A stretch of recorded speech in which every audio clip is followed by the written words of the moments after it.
Welcome to Big Blend Radio with your hosts, Lisa and Nancy, editors of BigBlendMagazine.com.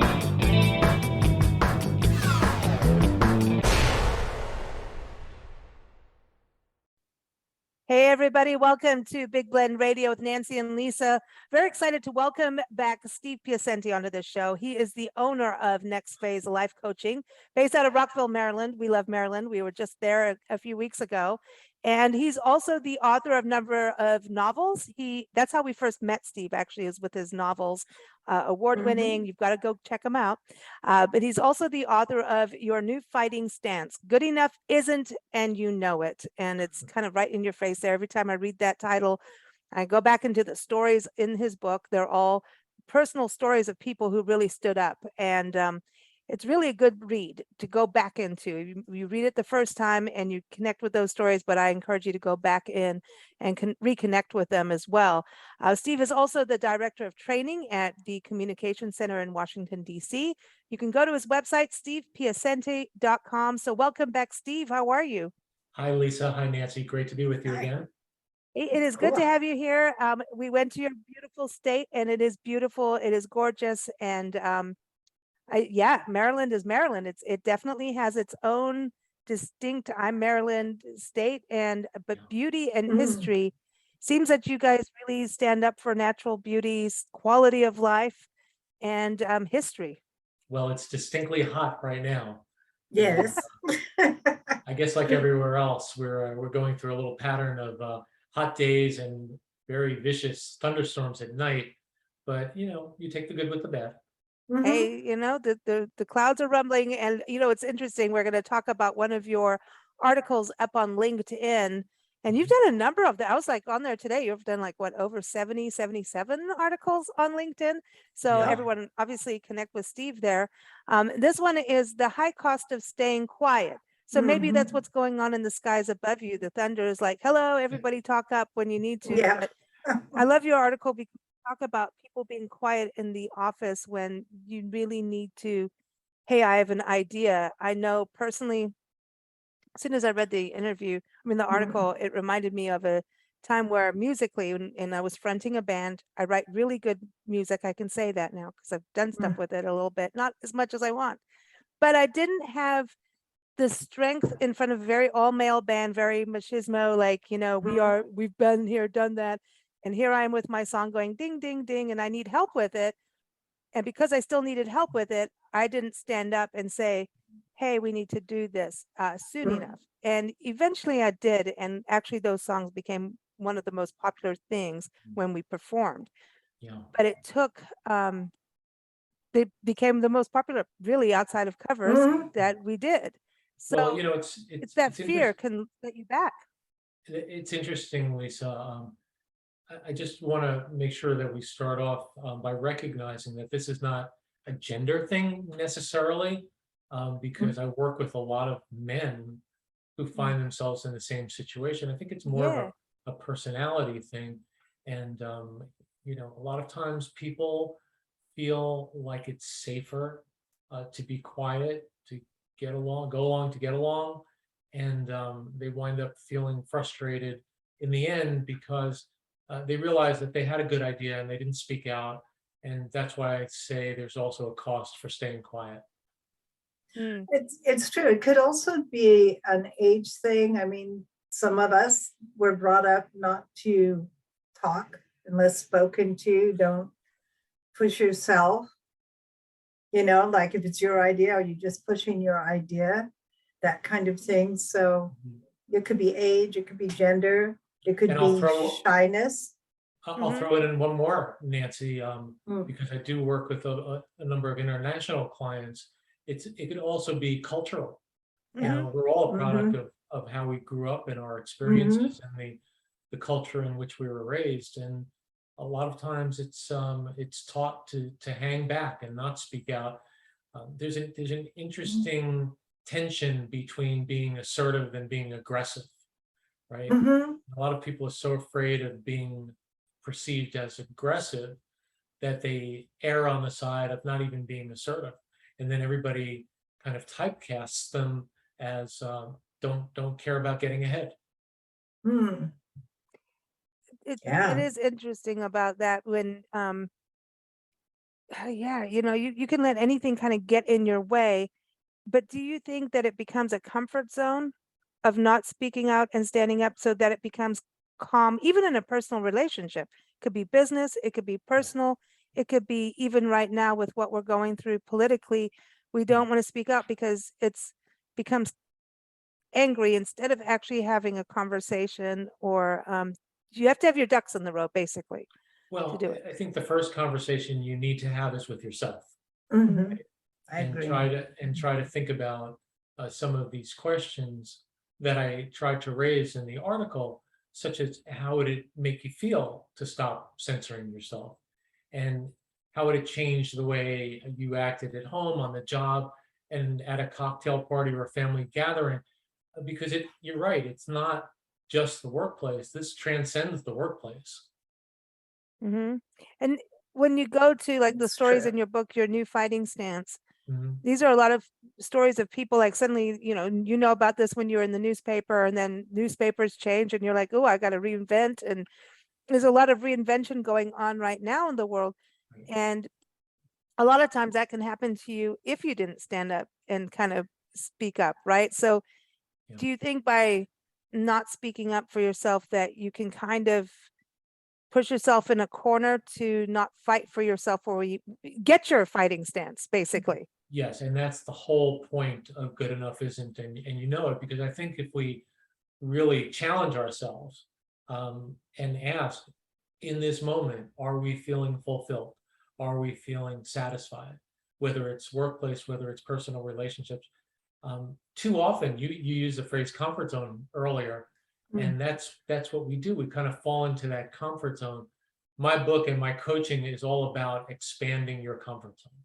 Mhm. So it's nothing wrong with having a comfort zone, but maybe we can raise it and get to a different place. But it never happens if you never ask these questions, right? Mm. It's sort of like you got on this bus a while back and you had a certain destination in mind, but at some point you need to ask yourself, is the bus still going where I want to get to? Mhm. And that's what I think we fail to do. I think we fail to do that enough. We need to get off the bus and look around a little bit. Well, Or it's be able to true. get beyond the back of the bus too. You think about someone like Rosa Parks who stood up, Mhm, for change. And, she needed the seat, but she mhm, didn't, but she stood up for change, you know what I mean? And so right, when you think about big changes in history, it came from someone speaking up, but doing it in the most of the time in the correct way, thoughtful ways, or just said, hey, this is wrong, I'm going to say no. right, And, you know, if we don't stand up, then how do we even go for the opportunities? That's the other right, part. right, right. Well, at the more personal, individual level, um, Mm. I believe that people are, well, what are they concerned about when it comes to speaking out? They're concerned that their colleagues will not respect them, that they'll say something wrong, that they'll get punished in some way, they won't get promoted, whatever it is. So you can actually talk, and that's what is that? That's the inner critic talking to you. Mhm.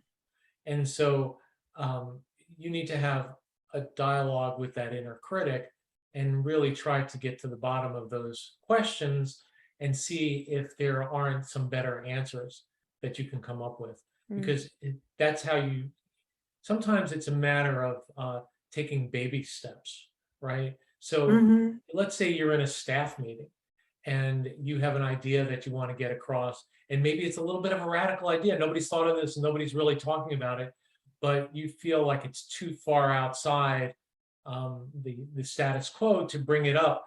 Well, maybe you just get started by raising a question about something somebody else is talking. Just get yourself Mhm. into the conversation. Nancy, that's a good point you were Mm. making. To add to that, Mhm. or Lisa, you were talking about this. Can I ask you a follow-up question? Just Mhm. so that you kind of get into the conversation and it doesn't feel so weird, because that's what happens. You start and Mm. you're waiting and you're waiting and you're waiting and you're waiting for the right moment that will never come. That So never comes. you just And, have, and yeah, go ahead. if you don't get to say anything or you don't say anything, then later on people think you're not interested, you're not part of the team. Not interested and not interesting. Yeah. Oh yeah, then it's just like when two people go on the Mhm. date for the first time, and then they're like, Yes. "Oh, I love that music too," but deep down you're like, "I hate that music. Why did I say that?" You just nod along. Then you're not showing your true colors either. Right. And one other aspect of this is that it takes a tremendous amount of energy, all of this inner conflict that you're going Mm. through. And so all of that energy is energy that's not Mm. going to something more constructive. And like I said in the piece, sooner or later the lid's going to blow off the pot, right? And usually not in a productive way, not in a constructive way. And so that's why I say, let's step back and start looking at what's going on here. Mm. I like that. So it does kind of propel you to go forward in your careers too. And I think this is an important Oh, time yeah. where people are making some really bold decisions.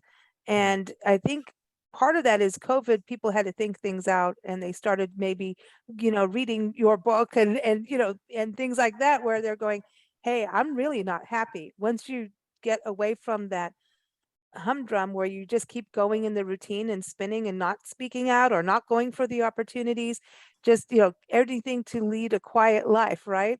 That's Mhm. that from your grandpa, Nancy, everything to lead a Mhm. quiet life. Well, Right. then that's all you're going to lead is a quiet life. Is it happy? Is it what you want? If that's what he wanted, good for It's him. But it's boring. it's Mhm. yeah, but that's his It's choice, boring. but the Right. thing Yeah. is, I And think it's not really for us to judge. Mm. no. But I don't want to say it's my issue, but the thing that intrigues me is people who have sort of talked themselves into Mm. this kind of life that's not, um, you know, good enough. Well, it's a Yeah. confidence thing, I think. And Sometimes and it is. that's yeah, it's confidence. And then also just not wanting to make any change, not rock the boat. It could be a financial worry. It could be we have kids, so I need to do this. Right, But so you can take calculated risks in life, and right. you can, like you said, stick your toe in the water and start building from there. And I think people right now with decisions, it's as all these changes are happening, we are dealing with inflation. We're dealing with COVID not Mm. being 100% gone. Other things like monkeypox on the, here. Not to be a down. I'm not being Debbie Downer, No, I know. but there's inflation, gas. All of these things are happening while people are making decisions of what is a better quality of life. And you have to think it through and take time for yourself. And I think when you start to take action, isn't even writing things down doesn't that help propel forward? Like you were saying, answer these questions, because I don't think people really, how often do we all take time for ourselves and be Well, introspective? let me share a tool that I use with some of my clients. I call it the Small Success Journal. And these are particularly, and it's related to what we've been talking about, because a lot of people have anxiety about speaking in public. Oh, And yeah. I count speaking up at a staff meeting, speaking in public. We have this idea that when we talk about speaking in public, it's standing on a stage behind a podium at a microphone talking to 50 or 100 people. But that's not really the case. You can feel the same anxiety when you just want to present a meeting to your colleagues. I'm sorry, an idea Mm. to your colleagues.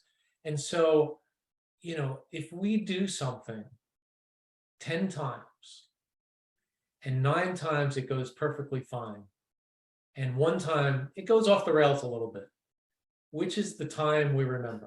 The Off the off the rails, rails. for It's sure. Yeah. always that one time. It's always. Right. That's funny.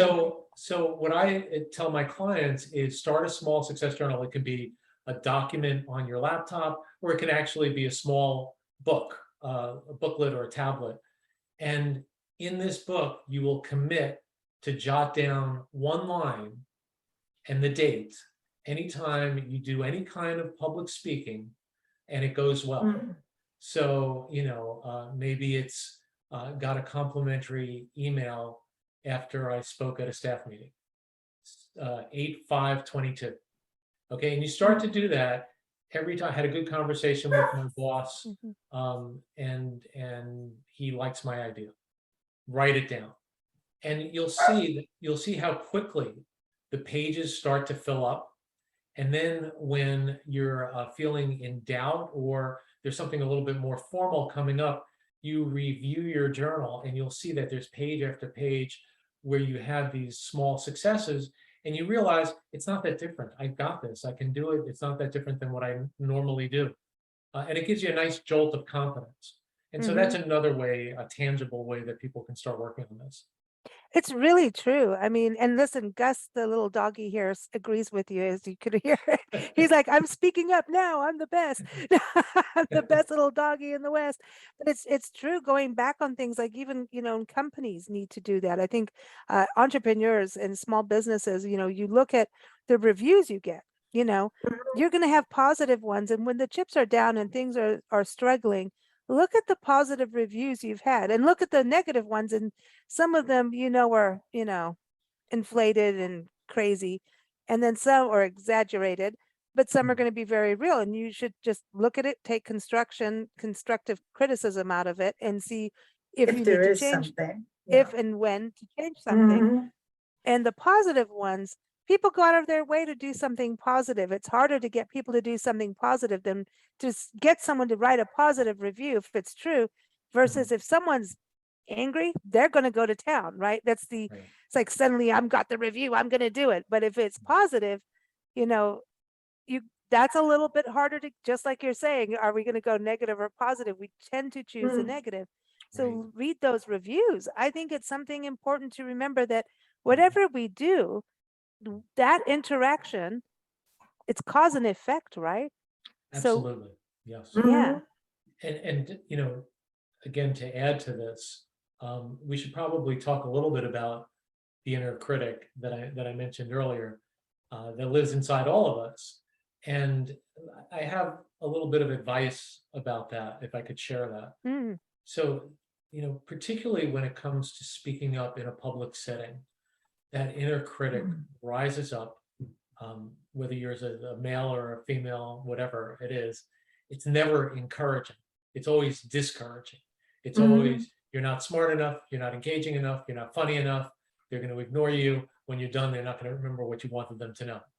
So I believe it's important to, as best you can, drag that inner critic up out of wherever he or she is hiding, sit him down, her down, and maybe over an imaginary cup of coffee, have a conversation and say, what is this all about? Because the inner critic has a different point of view than we do. The inner critic would say to you, listen, you should thank me. I'm trying to save you from being embarrassed in public. And so, if you listen to me, you'll stay quiet and you'll never risk getting hurt or embarrassed. And what you should respond is, well, maybe there was a point when I was perhaps much younger where I needed that kind of help, but I don't need it anymore. I'm an adult. I don't need it anymore. And listen, if you want to stay around, we're going to need to redefine your job responsibilities. And you're going to go from inner critic to being the inner advocate.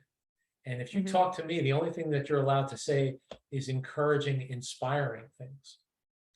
And, I don't mean to be glib about this, ladies. I just think that it's really important to face it down and sort of get it out of your head and onto the table and have this out and try to make some sense of it. And that's how you move forward. Well, I think it's important because you don't want to, it's not being airy fairy woohoo, oh, everything's going to be, it's not that. And I think that's the important thing, because just as the negativity isn't real, that's not real. And it's almost like the overprotective parent that doesn't let their kids fly free and learn their lessons. If something doesn't work and it goes off the rails, that's still a lesson. And if you don't do it, you'll never know. And if you do stand up and say, hey, this is my idea, say at work, Mhm. it may have this amazing positive effect for a company, for the people. You never know. That ripple effect could be so positive.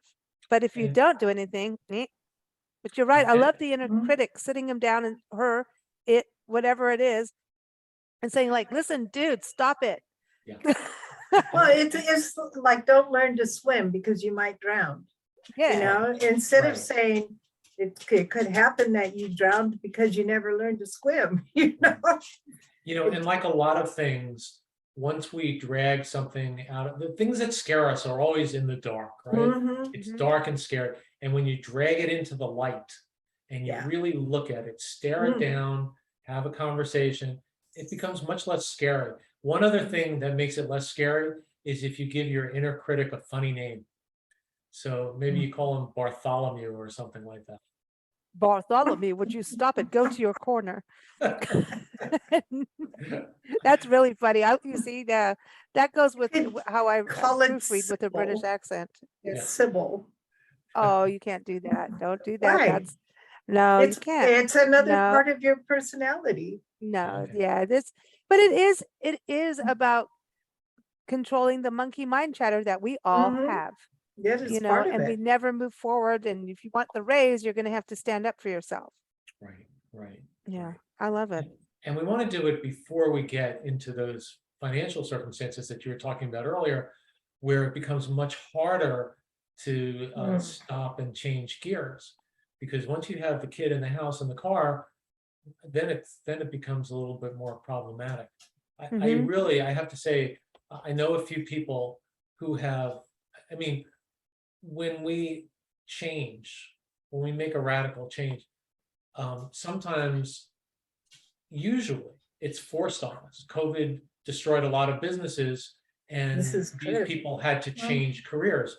But sometimes people will take it upon themselves. They realize, I'm not happy. This stance is not a fighting stance. This stance is a compromising stance, and I'm going to make a change.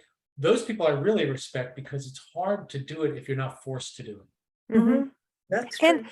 I think also when you are compromised, I also want to say there's a cowering stance where you just keep like anything for a quiet life kind of thing. But Mhm. also when people get themselves financially don't push themselves forward to get what they want and deserve if they're really good at something. So they may not be getting the pay raises they need. And here we are with not a great economy. And then if you're not doing as well, Mhm. it's harder to pull yourself up. You know what I mean? If Sure. financial stress that people are feeling across this country and around the world because of the pandemic and all the inflation and all that stuff, it's harder to rise up when you're feeling down from something. So if you Absolutely. have that moving forward, Yeah. speaking up, going for the opportunity, Mhm. you use those skills that we all have in us, and get rid of Bartholomew and tell him to help you. Then it's like, look at him as the Saint Bernard dog, that's coming to rescue you from the Swiss Alps, that they help you. You can move forward, but the more you don't, I feel like it's almost like a sinking ship in a way. Well, Yeah, I don't if mean to be you- mean, but it's yeah, true. That's how I feel. if you are an employer and you have a group of people and you're looking to promote someone, if there's someone who doesn't stand up and they're quiet, doesn't mean that they don't have abilities, but they often get glossed over because they don't speak up. Right. They Now, don't they don't show interest in, from your point of view as the employer, it may look like they're not interested because they don't speak up. I'll tell you something interesting that happens in the other line of work that I do as a communications trainer. We do a lot of work with big organizations, and I will do virtual trainings with, anywhere from 9 to 27 people. And sometimes people don't turn their cameras on. For whatever reason, they don't want to turn their cameras on. And when we first started in with the pandemic, I would have managers of these companies and organizations chat me privately, and they would say something like, Steve, would you please say something about the importance of us being able to see our employees? And there's still a lot, to this day, there's a lot of pushback. And what I remind people is that at some point during the year, you're going to have your annual performance review. And how do you want to be remembered in that moment? As someone who showed up looking good and sounding good, or as just a disembodied voice that nobody ever saw? Mm. That's That's exactly true. it. And I think there's some Mhm. people that are, I mean, I know I'm loud and I'm talkative, but I'm also I'm a very introverted person. Like I was one of the most shy people you can imagine, Mhm. and had to teach myself to push myself to go out. And it's, you have to, if you want to get somewhere. You can't go to a business meeting and cower in the corner. But there are people in careers that are kind of the quiet careers. Like you could be a biologist and you're looking at a microscope the whole time, and Mhm. how to go further in your company may not be your thing. But it doesn't mean that you ignore the fact that you still need to, you can always send an email, right? Or say, hey, I may not be Oh. good in a group setting. You can still follow up showing interest, right? Or would you say you still need to learn? I would say that biologist probably is going to discover something or have some key findings about something, and will need to present it. He'll need to Mhm. present it to his colleagues, his boss, Mhm. maybe at a conference. And so you need to be able to do Yeah. both.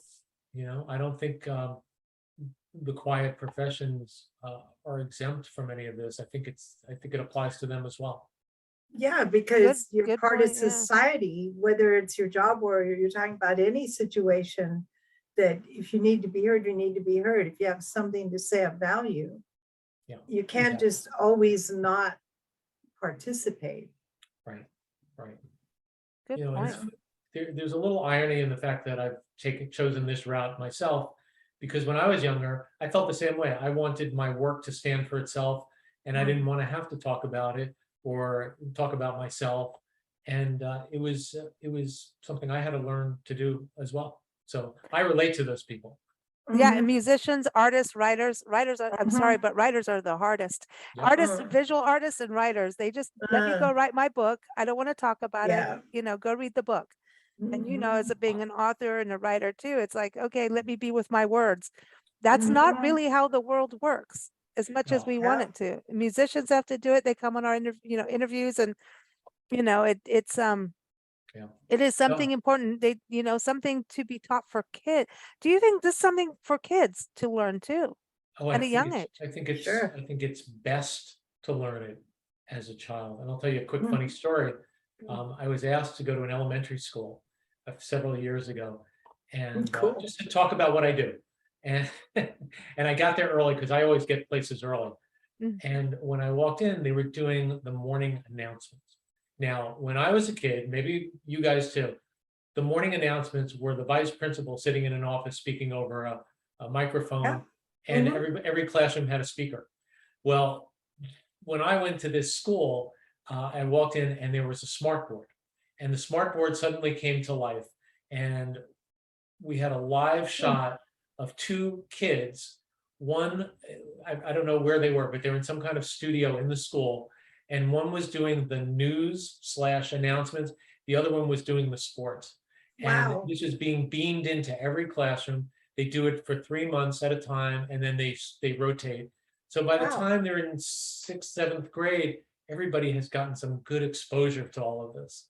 Wow, Wow. I didn't even know they That's did that at amazing. all. I mean, I Isn't didn't that even know funny? there were smart boards. That's Like, cool. oh my gosh, well, I like like that. yesterday, here we are in Madison, Wisconsin, and as we pets it across the country, you've got this local life, and the lady's like, hey, I have this CSA, consumer supported agriculture, community supported agriculture. Mhm. Can you go to the farmer's market and pick up my produce bags, or I'll let somebody else. She's like, eat it, do whatever. And I'm like, dude, I'm going to go to the farmer's market and see what's going on. So I go to the Mhm. farmer's market, turn on the local radio as usual. And I heard it on our way in. It was an adult, and they were playing some really good music that you actually, not the popular type. It was like really good roots. I was like, wow, we actually have real music. Well, on the way to the farmer's market, it was a kid interviewing people about the local festival here that's coming up this weekend, a music festival, interviewing the Great. organizers, interviewing the musicians, and she had it down. I was like, no way. And she was announcing the music she was doing, Mhm. and I was like, she is doing a killer Mm. job. So, and Yeah. a Well, crazy job. I think it's great when they get exposed to it and get practice at it when they're young. Absolutely. So if we can do that for kids, we should. Well, Steve, I want everyone to go. Number one, they should get your book, Your New Fighting Stance, because good enough isn't. Gus agrees on that too. Sorry about that. It's the mailman time apparently, and he wants to let everybody know that he's here. So everyone, go get Steve's book, Your New Fighting Stance, Good Enough Isn't, and you know it. And you can also go to stevepiacente.com. And also LinkedIn. Is that one of the best places for people to connect with you through LinkedIn? Yes, I love when people connect with me on LinkedIn. They can go to the website. There is a spot on the website where they can actually set up a free consult if anybody is interested in life coaching. And I'll just meet them online. So that's another avenue. Real quick before you go, you said about life coaching. Just give everybody one idea of when is the time that you need a life coach. When do you go, ring a ding, I need to go to a life coach? I'll answer it this way. There were a lot of terrible things about COVID. One of the things that I think was maybe a bright spot was that people had a lot more time to be at home and to be alone with their thoughts. And I feel, and based on the number of clients I have right now, I think this is kind of a growing movement that we don't have to be unhappy. We don't have to settle. And if you're feeling like that, that's when I would suggest get in touch with a life coach. Right on. And you don't tell people what to do. Oh, absolutely not. You're a listener and help guide them to make their own decisions. That's something I want to say. And certified, by the way. I know the first time when you're very adamant, everybody knows that you're certified, and that's an important thing when you go to any kind of coach. That's important that there's some certification behind that. Absolutely. Everyone, keep up with us at bigblendradio.com. Thank you so much, Steve. It's always a pleasure to have you on the show. And also go check out the latest issue of Quality of Life magazine. Steve's granddaughter is on the front cover, and he's got a great story about how travel can change your view, change your perspective. So thanks so much. It was a great article, and we're still hearing about it. So thanks so much, Steve. Thank you, Lisa. Thank you, Nancy. Great to see you both. Good to see you too.